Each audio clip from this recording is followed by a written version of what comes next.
My father's funeral was held on a Tuesday. It was raining, which felt appropriate. The heavens themselves seemed to be mourning him. I stood under my umbrella at the cemetery, watching as they lowered his casket into the ground. At 32, I never expected to be burying my dad. A sudden heart attack had taken him at just 65, leaving a gaping hole in my life that I wasn't sure how to fill. Well, look who actually showed up, came a familiar voice from behind me. I didn't need to turn around to know it was my older brother, Michael. 3 years my senior, he had always been the golden child. Successful investment banker, perfect family, multi-million-dollar home in the suburbs. Everything our father had wanted for his sons. Of course I'm here, Mike, I said quietly, still facing the grave. He was my father too.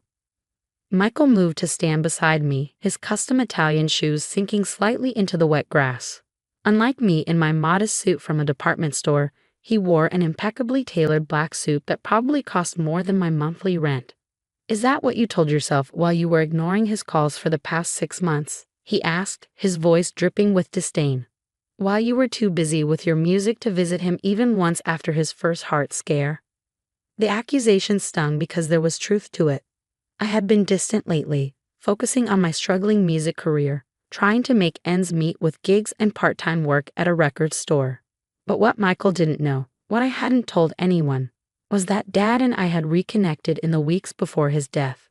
Late-night phone calls where we'd finally started to understand each other.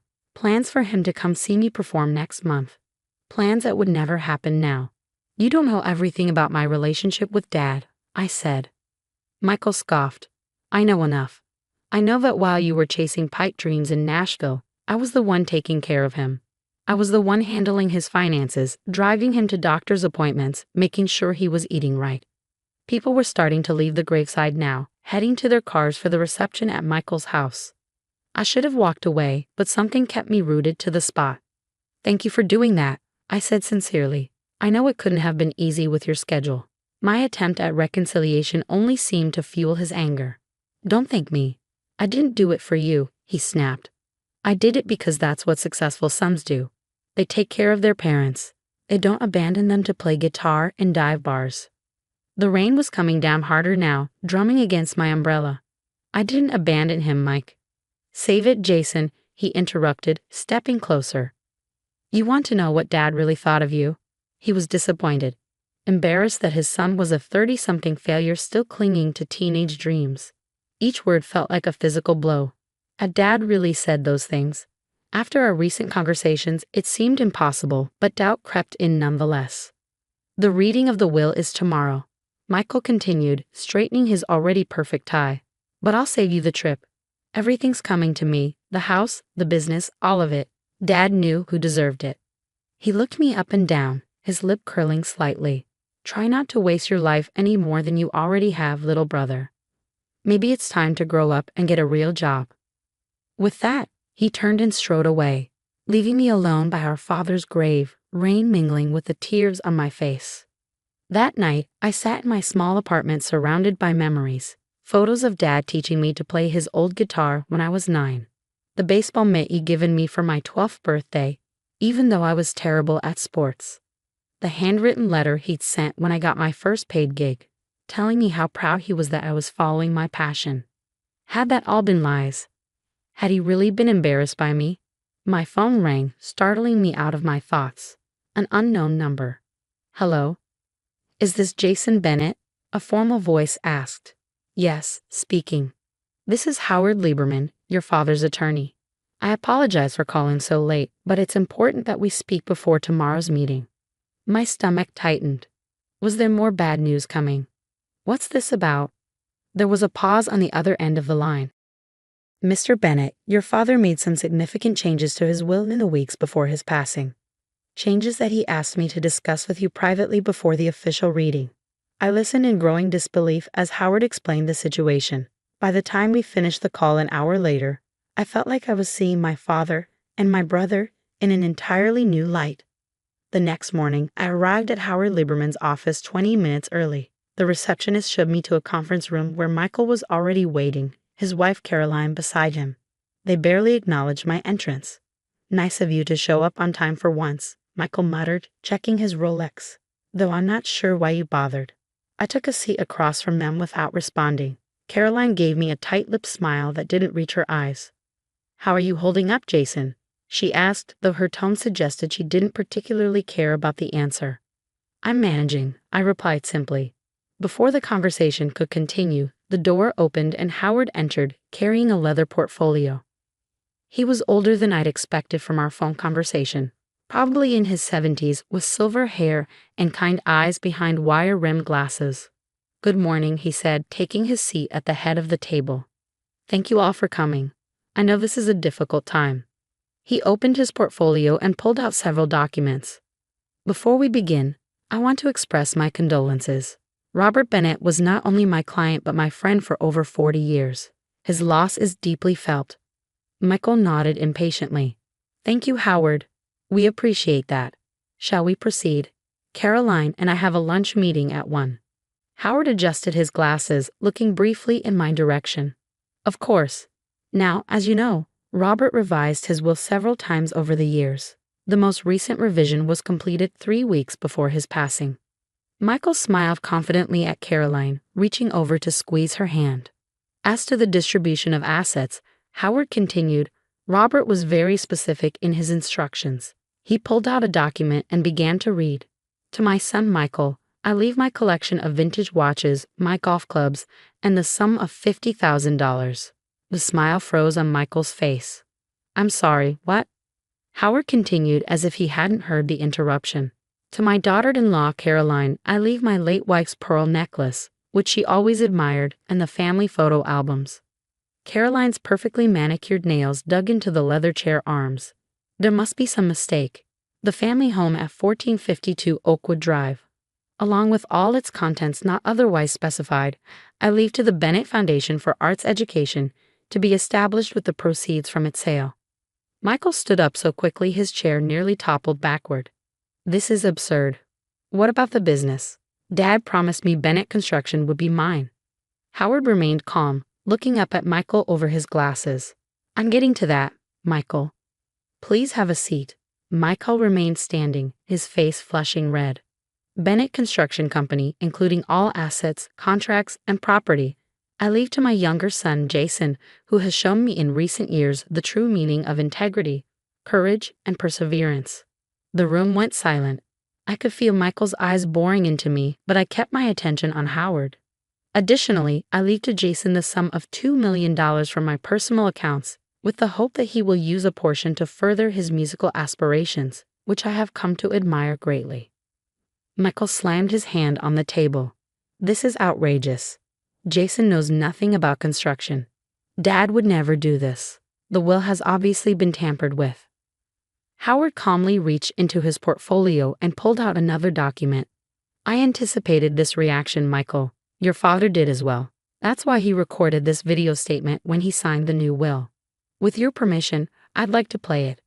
Without waiting for a response, Howard placed a tablet on the table and pressed play. My father's face appeared on the screen, looking tired but determined. "If you're watching this, then I'm gone, and Howard is reading my final will and testament." I imagine Michael is probably throwing a fit right about now. On screen, Dad smiled sadly. "Michael, I love you, son. I always have and always will. But in the past few years, I've watched you change. Success has hardened you. You've become obsessed with appearances, with status, with having more than everyone else. That was never what I wanted for you. The final straw came 3 months ago when I discovered you've been systematically overcharging our longtime clients, many of whom are friends I've known for decades. When I confronted you, you dismissed their financial hardships as not our problem. That's not how I built this business. That's not the legacy I want to leave." My father shifted in his chair, and I could see the pain in his eyes. Not physical pain, but the deep ache of disappointment. "Jason, I know this comes as a shock. Construction was never your passion, and that's okay.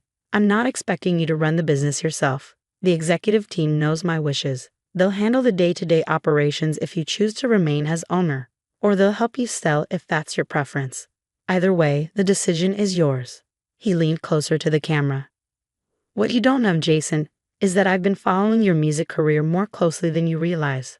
I've watched videos of your performances. I've seen how you connect with people through your songs, how you've stayed true to yourself despite all the setbacks. You have a gift, son. A gift that's worth pursuing. I was wrong to push you toward a path that wasn't yours. I see that now.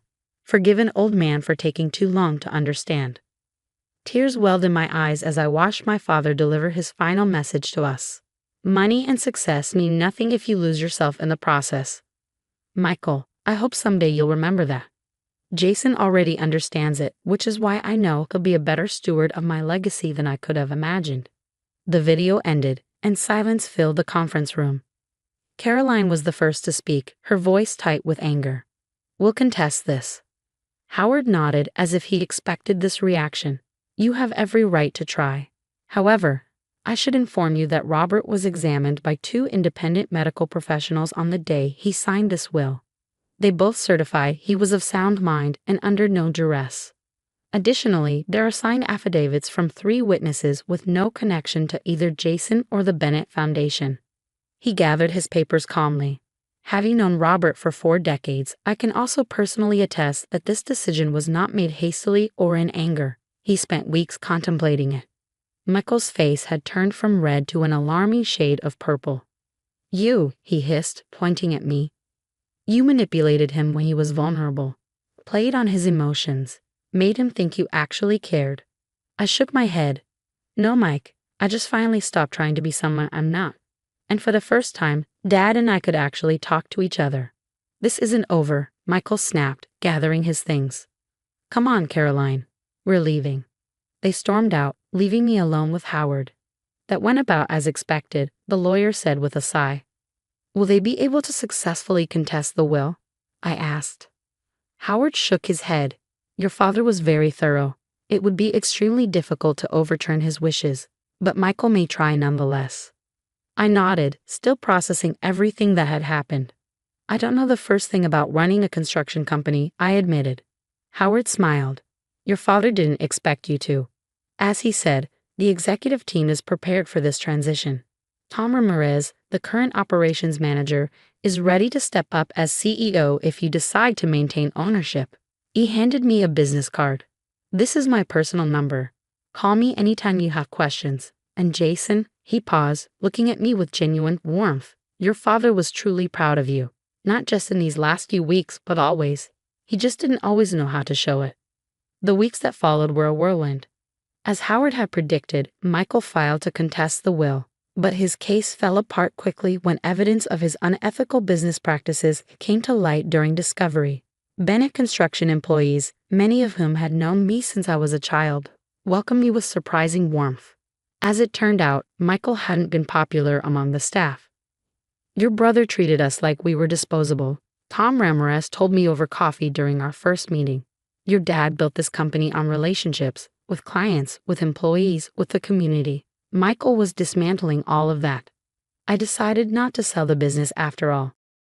Instead, I took on the role of chairman while Tom handled daily operations as CEO. We implemented profit sharing for employees and established a training program for underprivileged youth interested in learning a trade. With some of my inheritance, I opened a small music venue and recording studio in town, creating a space for local artists to perform and record at affordable rates. I still performed myself on Saturday nights, including songs I'd written about my dad. 6 months after the funeral, on what would have been my father's 66th birthday, I received an unexpected visitor at the venue. Michael stood awkwardly by the entrance, looking out of place in his casual clothes. I couldn't remember the last time I'd seen him without a suit. Nice place, he said, glancing around. Thanks, I replied, unsure what else to say. An uncomfortable silence stretched between us. I'm moving to Chicago, he finally said. Caroline and I are divorcing. Turns out she was only interested in the lifestyle she thought I could provide. I'm sorry to hear that, I said, and meant it. He shrugged. Don't be, it's been a wake-up call. Maybe realize what Dad was trying to tell me. Michael ran a hand through his hair, a gesture so reminiscent of our father that it made my chest ache.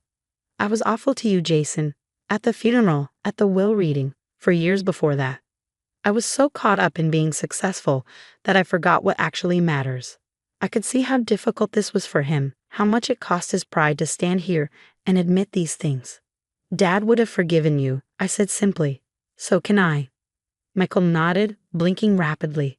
I've got a job offer there. Nothing fancy, but it's a fresh start.